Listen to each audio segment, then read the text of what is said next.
Ah, si nous pouvions imaginer tout ce que Dieu peut faire dans notre vie. Hein. La Bible nous dit que Dieu agit infiniment, peut agir infiniment au-delà de ce que nous pouvons penser. Dieu veut agir dans notre cœur. Mais pour que Dieu agisse, il nous faut être aussi conscients du fait que le diable aussi veut agir dans nos cœurs. De la même manière que Dieu a un plan de bénédiction pour chacun d'entre nous, le diable aussi a un plan, lui, de malédiction. Le plan de Dieu, c'est la guérison. Le plan du diable, c'est la maladie, c'est l'agression, c'est de blesser notre corps, mais surtout de blesser notre âme. Le plan de Dieu, lui, c'est la restauration. Alors le thème de ce soir, c'est attention au piège du diable. Parfois, quand on entend parler du diable, on pense à certaines choses mystiques, mais le diable, on pense à un être, je sais pas, qui est tout rouge, avec une queue, avec une fourche dans la main.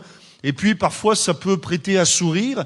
Mais en réalité, le diable est une personne réelle, véritable. Et Jésus, parlant du diable, dira qu'il est venu pour dérober, égorger et détruire.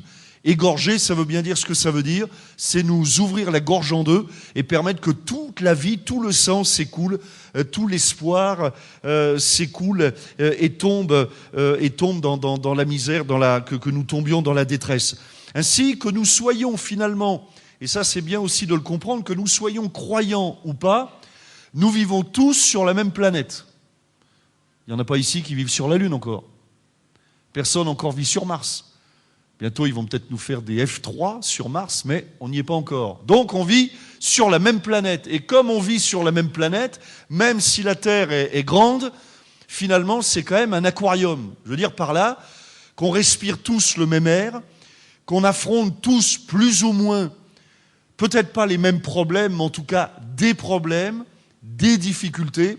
On est tous d'accord pour dire, croyons ou pas, que la vie n'est pas si facile que cela, que ça ne se passe pas toujours comme on le souhaiterait, et que, finalement, croyant ou pas, il nous faut aussi être conscient qu'il y a des forces, des puissances qui sont à l'œuvre dans le monde visible, mais aussi dans le monde invisible. Il y a une guerre.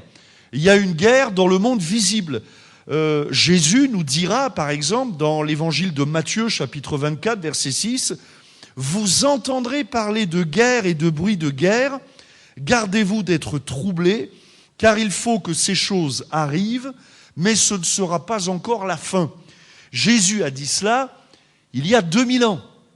Et je suppose qu'il y a 2000 ans, les contemporains de Jésus, les gens qui ont vécu il y a 2000 ans, devaient s'imaginer, mais quand même, avec les progrès que vont faire nos descendants, on arrivera bien à résoudre le problème de la guerre.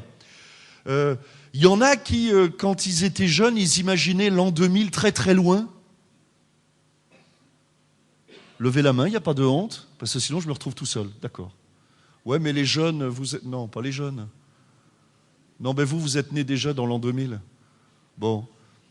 Mais moi, je me souviens, quand j'étais gamin, comme les petits, là, qui bavardent, là, d'ailleurs, quand j'étais jeune... Je regardais l'an 2000, et ça devait vous faire pareil, et je ne sais pas pourquoi, pour moi, c'était une date... Je m'imaginais gamin, l'an 2000, les voitures auront des ailes, enfin, je ne sais pas, je m'imaginais des tas de choses, je sais pas, je m'imaginais que de toute façon, le monde serait très différent du monde dans lequel je vivais. C'est-à-dire, et je m'imaginais certainement, bon, gamin, on n'a pas conscience de tout, mais je m'imaginais en gros que la vie serait beaucoup plus facile. Moi, je lisais des bouquins de science-fiction, tout ça, et je m'imaginais on n'aura plus besoin de travailler parce qu'il y aura des robots. Et nous, on passera notre temps à s'amuser, à rigoler.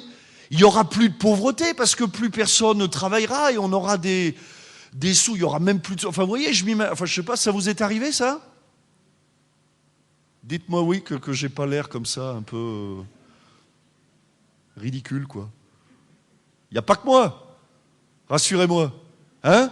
On s'imaginait quand même l'an 2000, ouah, ça va être, et puis on aura vaincu des tas de maladies, et puis quand même l'an 2000, on aura là encore réglé le problème de la famine. Il y aura plus de famine en l'an 2000. On aura avec les moyens technologiques à notre disposition. Et puis il y aura plus de guerre. Les hommes sont tellement intelligents, tellement intelligents. Et puis finalement, on arrive, on a passé l'an 2000, on est même 11 ans après. Et puis, on s'aperçoit que ce que Jésus a dit, c'est vrai. Il y a, je ne dis pas de plus en plus de guerres, mais au moins toujours autant. Toujours des guerres, toujours des conflits. Des nations sont en guerre en ce moment, des nations sont en conflit en ce moment, pendant que je vous parle, on le sait, si on regarde les informations. En ce moment, des nations, même des peuples, là c'est extrêmement récent, hein, se révoltent contre des souverains, contre des... il y a encore, pourtant on a passé l'an 2000, hein, mais il y a encore des dictateurs, des dictatures. Il y a encore des pays où il y a de l'esclavage. C'est terrible. Et alors j'imagine que du temps de Jésus, il devait être encore plus... il devait se dire, mais alors eux, en l'an 2000, mais ils auront réglé tous les problèmes de l'humanité. Et puis finalement, on s'aperçoit qu'il y a toujours autant de guerres, toujours autant de conflits, toujours autant de misère, qu'on n'a pas réglé le problème de la famine, qu'il y a toujours autant de malheureux, si ce n'est plus.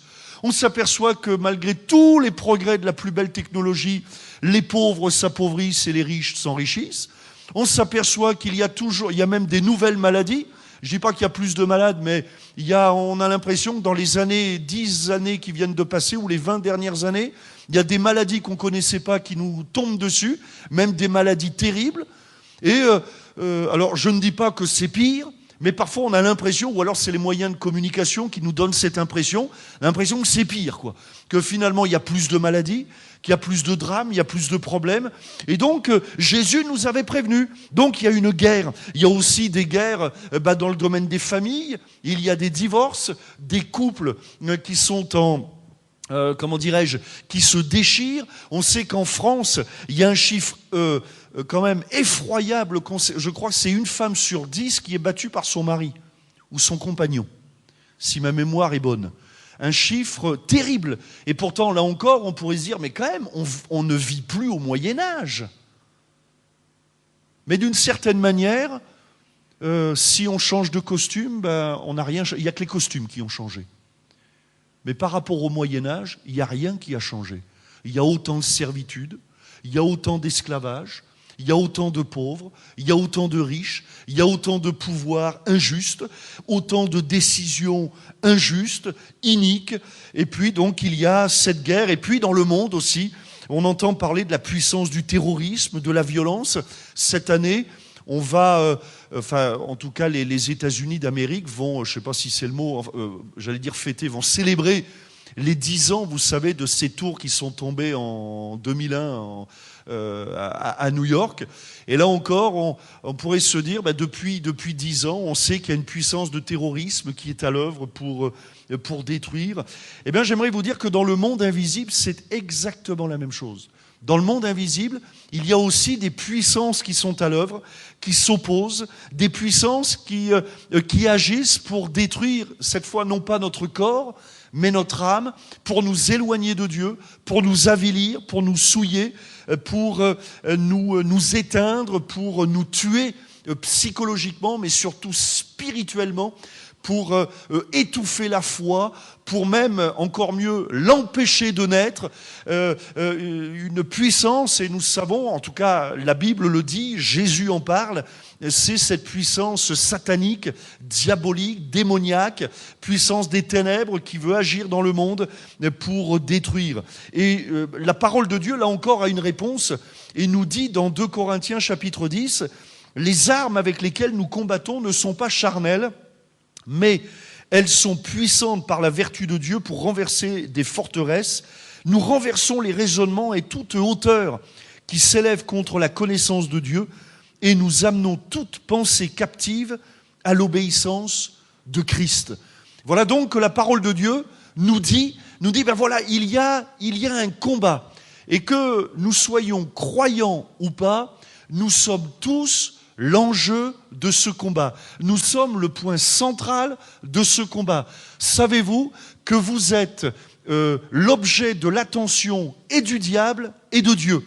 Que le diable veut vous perdre, veut vous détruire, et que Dieu a tout fait, tout accompli, nous a tellement aimés qu'il a envoyé Jésus mourir à la croix du Calvaire afin de nous arracher, nous délivrer des griffes du diable. Et donc il y a tout un enjeu, tout un combat qui se mène aussi au niveau des raisonnements. Parce que finalement, où siège le domaine de la foi? Dans la tête. C'est à nous de décider de croire ou de ne pas croire. Alors vous comprendrez facilement que le diable fera tout pour vous empêcher de vous approcher de Dieu, pour vous empêcher de prier, pour vous empêcher de lire la Bible, parce qu'il connaît la dangerosité de la Bible. Il sait que quand un être humain commence à ouvrir la Bible, eh bien, la vérité, puisque la Bible, la Bible, c'est la parole de Dieu, et la parole de Dieu est la vérité. Et donc, il y a, comment dirais-je, fort à parier pour que celui qui commence à lire la Bible, eh bien, ses yeux s'ouvrent sur la vérité. Et donc, il y a une guerre, il y a un combat, une guerre invisible. À nous de bien comprendre que le diable veut nous détruire. La Bible, par exemple, nous dira dans Ésaïe 54, « Toute arme forgée contre toi sera sans effet. » Mais j'aimerais simplement porter votre attention sur le fait que, avant de dire « sera sans effet », c'est que quelque part, il y a quelqu'un qui forge des armes pour nous tuer. Qui que nous soyons. Il y a quelqu'un, et c'est le diable, qui forge des armes, et on va le voir un peu plus loin, on va parler de ces pièges du diable. Comment est-ce que le diable veut s'y prendre, ou peut s'y prendre, ou s'y prend pour nous perdre, pour nous empêcher de nous approcher de Dieu. Et donc, mais la Bible aussi contient toute la promesse de la volonté, le désir de Dieu. C'est que même s'il y a des armes qui sont forgées contre nous, la Bible dit que ces armes seront sans effet. Sans effet. Et toute langue qui s'élèvera en justice, on le voit dans ce verset, contre toi tu la condamneras, tel est l'héritage des serviteurs de l'Éternel, tel est le salut qui leur viendra de moi, dit l'Éternel. Alors pour que cette arme soit sans effet, il y a quand même une condition, c'est que nous soyons un enfant de Dieu. Nous savons tous que nous savons tous, nous croyons que Dieu est notre créateur. Ça va? Nous croyons que nous ne descendons pas de l'arbre ou des poissons, mais que notre père et notre mère, c'est Adam et Ève, qui, Adam et Ève, ont été créés directement par Dieu, le premier homme, la première femme. Nous croyons donc que nous sommes les créatures de Dieu, puisque Dieu dira dans le livre de la Genèse qu'il a créé Adam et Ève à son image. Nous ne sommes pas des animaux, mais nous avons en nous le souffle de Dieu. La Bible va même plus loin puisqu'elle dit que Dieu a placé dans le cœur de chaque être humain la pensée de l'éternité. C'est pour ça que nous, les êtres humains, même le non-croyant, peu importe que nous soyons croyants ou pas, on pense à la mort. On a conscience que au-dessus de notre tête, il y a une pensée, il y a quelque chose, une présence. Alors certains ne l'appellent pas Dieu, mais il y a en nous cette pensée de l'éternité qui vient de Dieu. Moi, j'ai pas vu les animaux vénérer des dieux. Vous voyez, vous avez vu votre chien, vous, ouvrir la Bible le matin Il n'y a pas de... Vous comprenez? Chez les animaux, il n'y a pas de religion... Il n'y a pas d'enterrement quand un chien voit un copain chien mourir, il ne va pas l'enterrer. Vous voyez, il n'y a pas cette conscience de la mort. Tout ça, c'est uniquement réservé à l'être humain parce qu'il y a parce que Dieu nous a créés à son image. Nous ne sommes pas, on remonte pas du ruisseau, on vient pas des poissons. Cherchez pas vos nageoires, on n'en a jamais eu. Hein. Et voilà, et on ne vient pas du singe non plus, essayez pas de grimper dans les arbres, on n'est pas appelé à ça. Bon, Dieu nous a créés. Alors nous sommes tous les créatures de Dieu. Mais attention, ça ne veut pas dire qu'on est tous les enfants de Dieu. Ça va? Dieu, pour tous, moi je ne vous connais pas tous, mais je peux affirmer dans ce lieu que Dieu est tous notre créateur. Tous. Ça veut dire quoi? Ça veut dire qu'il nous a pensé, il nous a imaginé, il nous a désiré. On est tous ses créatures. Malheureusement, on n'est pas tous ses enfants. Ça va? Tous, Dieu est notre créateur, mais tous, Dieu n'est pas forcément notre Père. Et toute arme forgée contre toi sera sans effet pour ceux qui sont ses enfants. Mais la Bible nous... Alors comment devenir son enfant? Eh bien, Jésus est venu afin que nous ayons le pouvoir de devenir enfants de Dieu. Comment ça se passe? Par la foi. C'est aussi simple que ça. Il suffit de saisir la main de Dieu. Il suffit de se tourner vers Dieu, de réaliser que Jésus a pris la condamnation que je méritais, la repentance et la foi, et je deviens un enfant de Dieu. Mais bien sûr, le diable nous réclame, veut notre perte, notre échec. Alors quels sont les pièges du diable? Il y a alors différentes sortes de pièges. Il y a des filets, il y a des trous, il y a des cages, il y a des nasses, il y a des collets, enfin vous imaginez toutes sortes de pièges. Eh bien, prenez tous ces pièges-là, eh bien le diable va mettre en place, ou veut mettre en place dans notre vie toutes sortes de pièges pour nous enfermer, pour nous paralyser, pour nous ligoter, pour nous empêcher de respirer. Le psaume 18, par exemple, verset 6, nous dit ceci: « Les liens du sépulcre m'avaient entouré, les filets de la mort m'avaient surpris. » Le psalmiste, qu'est-ce qu'il veut dire par là? Il dit en quelque sorte, je suis pris dans la nasse du désespoir. Je suis dans la cage où il n'y a pas d'espoir. Il n'y a que de la crainte, de la peur. Je ne peux pas m'en sortir. Il y a comme un piège qui s'est refermé sur moi. Et parfois dans la vie, il y a comme des choses, parfois on a l'impression que ça se referme sur nous. On ne peut plus s'en sortir. Ou c'est comme les sables mouvants. Plus on agit, et plus vite on s'enfonce. Les pièges du diable. Et donc on pourrait, mais je vais pas vous lister toutes les sortes de pièges. Il y a un piège, il paraît, mais je me souviens plus pour quel singe. Il paraît que pour prendre des... Bon, remarquez, à Limoges, il n'y a pas beaucoup de singes, mais en Afrique, je ne sais plus où en Afrique, et je ne sais plus quel singe, mais je me souviens de cette histoire. Pour prendre les singes, vous savez, pour les vendre, tout ça, ils mettent de la nourriture dans une sorte de vase avec le col un peu moins large, de manière à ce que le singe puisse passer sa main dans le... Aidez-moi. Le vase. Alors ça fait plaisir, il y en a un qui suit. Ah, je suis encouragé. Dans le vase, et pour prendre... Et donc il referme la main, vous voyez, dès qu'il a pris la nourriture, il referme la main, mais en refermant la main, il ne peut plus la ressortir. Qu'est-ce qu'il faut faire? Qu'est-ce que vous feriez à sa place? Vous lâchez, et il pourrait. Mais le problème, c'est que le singe, il laisse, vous voyez? C'est terrible, ça paraît, ça nous fait rire. Et même, bon, moi je ne l'ai jamais vu, mais j'aurais bien voulu voir ça. Ça doit être cocasse, quoi, de voir le singe qui, quand même, il peut s'en sortir, il risque sa vie, il va se faire vendre, il va se faire découper en rondelles. Et tout ce qu'il a à faire, c'est de lâcher, en plus, il ne leur donne pas, je veux dire, du caviar, de la nourriture, mais il est tellement accroché qu'il peut plus. C'est un piège. Et alors, on pourrait prendre toutes sortes de pièges. Il y en a qui ont des souris et des rats chez eux. Il n'y a pas de honte. On n'ira pas chez vous, donc pour savoir où il ne faut pas aller. D'accord. Alors, on sait comment il faut. Pour les souris, c'est comment ça s'appelle, des tapettes, là. À souris, là, vous savez. Et là, c'est pareil. On se dit, mais la souris, quand même, depuis le temps que ça existe, ils devraient se le dire entre eux, les souris et les rats, se dire, donc dès que tu vois ça... Enfin, je ne sais pas, moi, si j'étais souris ou rat, je me balade dans la maison, les propriétaires, jamais ils me mettent du gruyère. Jamais. Alors le jour où ils me mettent un gros morceau de gruyère sur une planche avec un petit bout de... Je dis, oh, c'est louche. Parce qu'en général, les propriétaires, quand ils me voient, c'est le balai qui me tombe dessus. Vous voyez ? Donc, quel que soit, ce que je veux dire par là, c'est que, alors vous pouvez imaginer toutes sortes de pièges, mais vous pouvez imaginer tous ces pièges-là et les appliquer dans le domaine invisible. Et le diable aussi a toutes sortes de pièges pour nous prendre à la gorge, pour nous étouffer, bon, etc.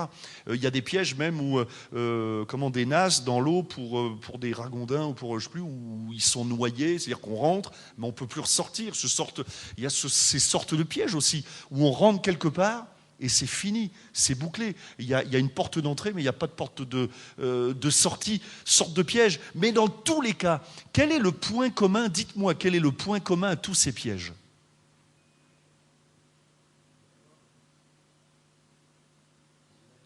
C'est?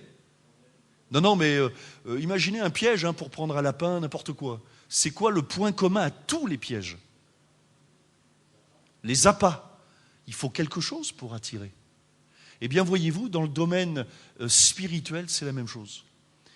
Le diable tente l'être humain. Il est celui, vous savez, qui nous tente et ensuite qui accuse. Le diable est le tentateur et tout de suite après, il devient l'accusateur. Il est celui qui nous tente. Comment? Il sait repérer les besoins des hommes. Il sait repérer nos manques, nos insatisfactions, d'autant plus pour ceux qui vivent sans Dieu, loin de Dieu, parce qu'en réalité, on a beau le faire le tour de toute la question, tant que je ne marche pas avec Dieu, je ne peux pas être épanoui. La Bible dit, par exemple, c'est comme ça, c'est une réalité. Vous savez qu'on a un corps. Vous n'êtes pas assis à côté d'un fantôme, là. On a un corps. Et notre corps, il a besoin de nourriture, de boissons, de sommeil. Enfin, on a des besoins. Voilà, c'est comme ça. On a besoin de manger. Moi, ma femme, elle a un rêve. Vous ne lui répéterez pas. C'est de manger une fois par semaine. Ou plus exactement, de faire à manger une fois par semaine. Mais faire le gros repas, vous voyez? Le gros repas. On fait une fois par semaine. Un gros repas. Comme ça, on est tranquille toute la semaine. On a essayé. Le problème, c'est que 4 heures plus tard résonne la question fatidique que toutes les dames, mamans ou épouses connaissent, qui doit résonner dans la maison au moins 2 fois par jour. Qu'est-ce qu'on va manger? C'est ça ou pas? Eh oui, et c'est normal, notre corps réclame, c'est normal. Dieu nous a créés comme ça. Mais s'il suffisait d'avoir l'estomac plein pour être heureux, ça se saurait. Vous êtes d'accord ou pas? Ça se saurait. Un bon repas, quand l'appétit va, tout va, disait Obélix. T'es bien placé, Obélix. Hein? Quand l'appétit va, tout va. Mais c'est pas vrai. Enfin, si, avoir de l'appétit, c'est bon signe. Mais ce que je veux dire par là, c'est que le fait de manger plutôt ne règle pas tous les problèmes. Pourquoi? Parce qu'on n'a pas qu'un corps. Si on n'avait qu'un corps, ça suffirait. Un verre d'eau, un bon steak, je suis heureux. Mais ça ne suffit pas. Ça ne suffit pas. Pourquoi? Parce que la Bible nous dit que j'ai aussi une âme. Et mon âme, elle a besoin de quoi? Mon âme, elle, a besoin d'affection, de relations, d'amour, de relations humaines. L'être humain ne peut pas vivre seul. C'est impossible on va dire, parfois on dit, ouais, je vais aller sur une île déserte, j'en ai marre, je vais m'isoler. Ben, vous seriez le plus malheureux. Parce qu'on a besoin de relations. D'ailleurs, ce besoin, on le voit avec ce qu'on appelle la toile, Internet, MSN, les SMS et Facebook et tout ça qui exprime ce besoin de communication. Je vis quelque chose, alors aujourd'hui, on a la possibilité de le dire à la planète entière. Vous voyez? Et c'est comme ça, c'est ainsi que sur Facebook, on trouve des nouvelles incroyables. Aujourd'hui, j'ai fini mon assiette. Alors on est content. Vous voyez, des nouvelles extraordinaires quand même sur Facebook. Mais il y a quand même ce besoin, bon j'exagère un peu, mais notez quand même qu'il y a ce besoin de partager, de dire « Waouh, aujourd'hui j'ai fait ça ». Bon, et entre parenthèses, ce besoin aussi des autres de le savoir. C'est-à-dire qu'on est... Et ça, c'est pourquoi? Parce qu'on a une âme. Mais avez-vous remarqué que s'il suffisait d'aimer ou d'être aimé des êtres humains ou d'avoir des amis, si ça suffisait pour être heureux, on le saurait.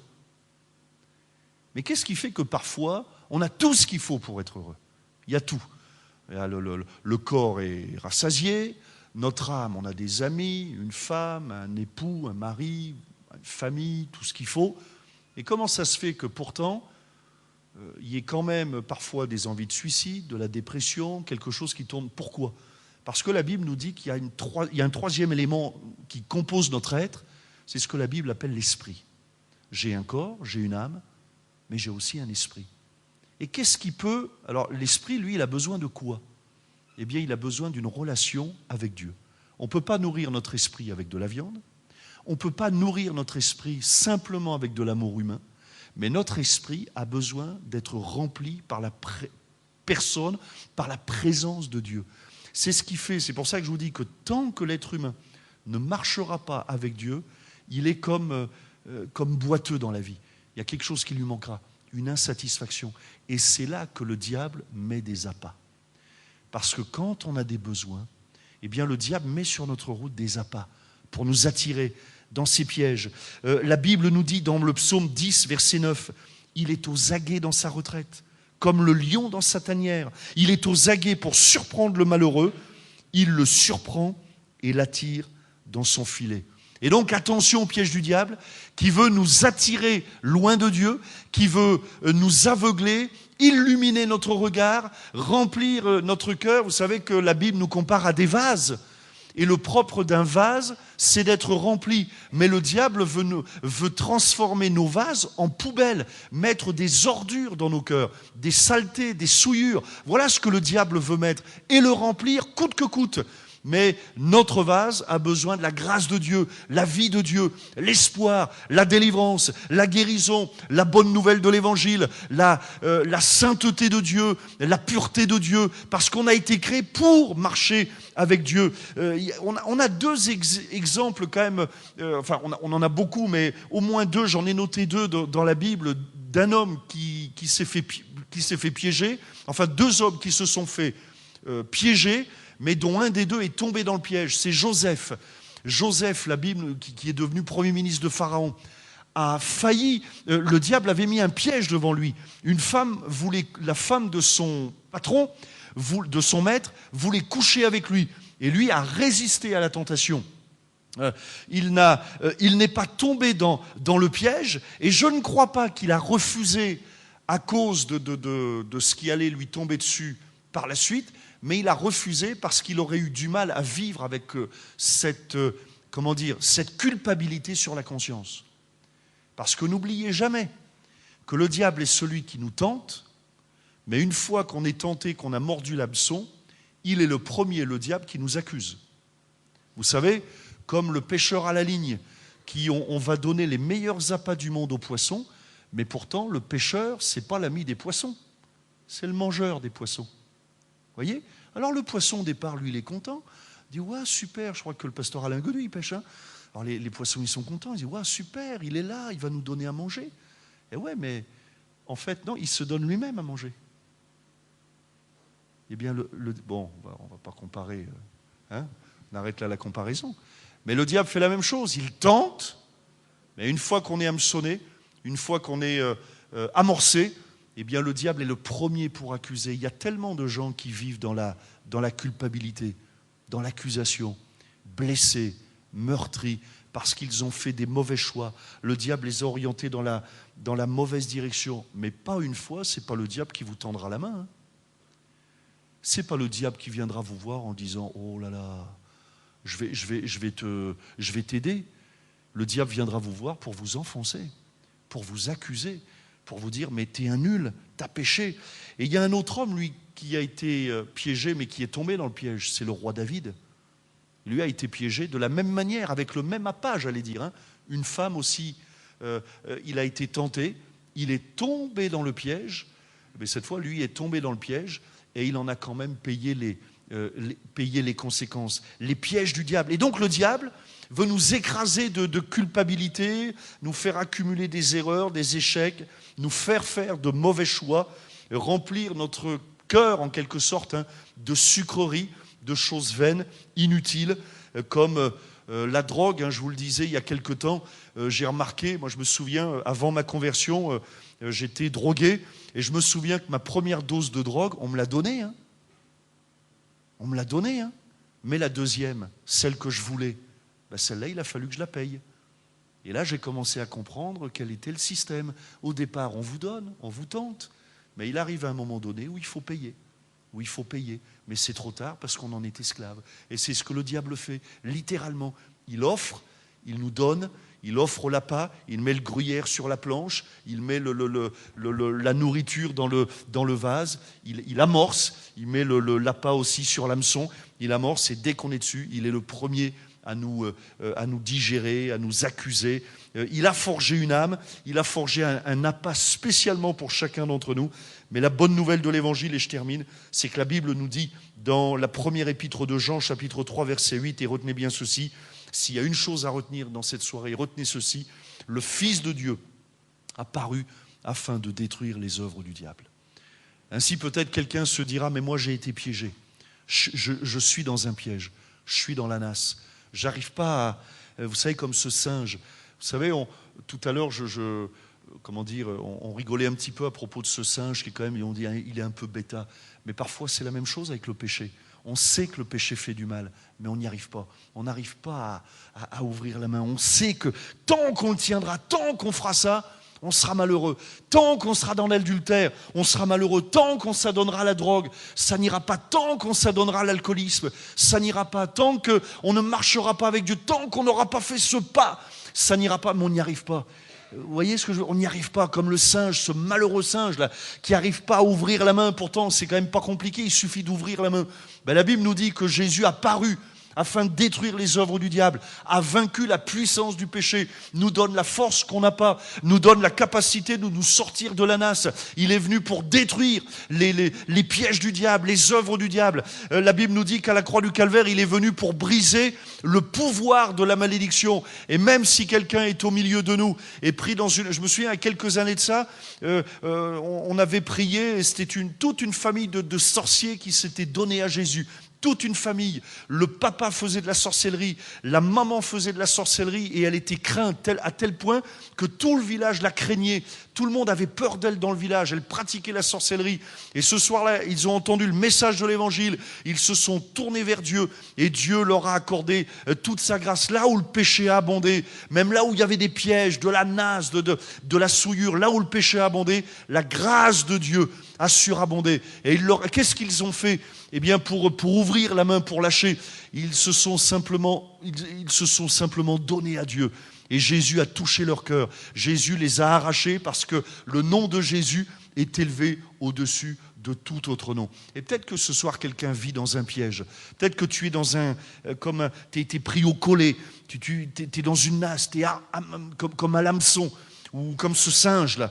Tu n'arrives pas à lâcher. Dis, c'est impossible. J'y arrive pas. Je peux pas. Donne ta vie à Jésus. La repentance, c'est demander pardon à Dieu pour tous nos péchés et dire voilà, j'ai échoué, j'ai voulu marcher sans toi et de reconnaître son échec. C'est ça la repentance.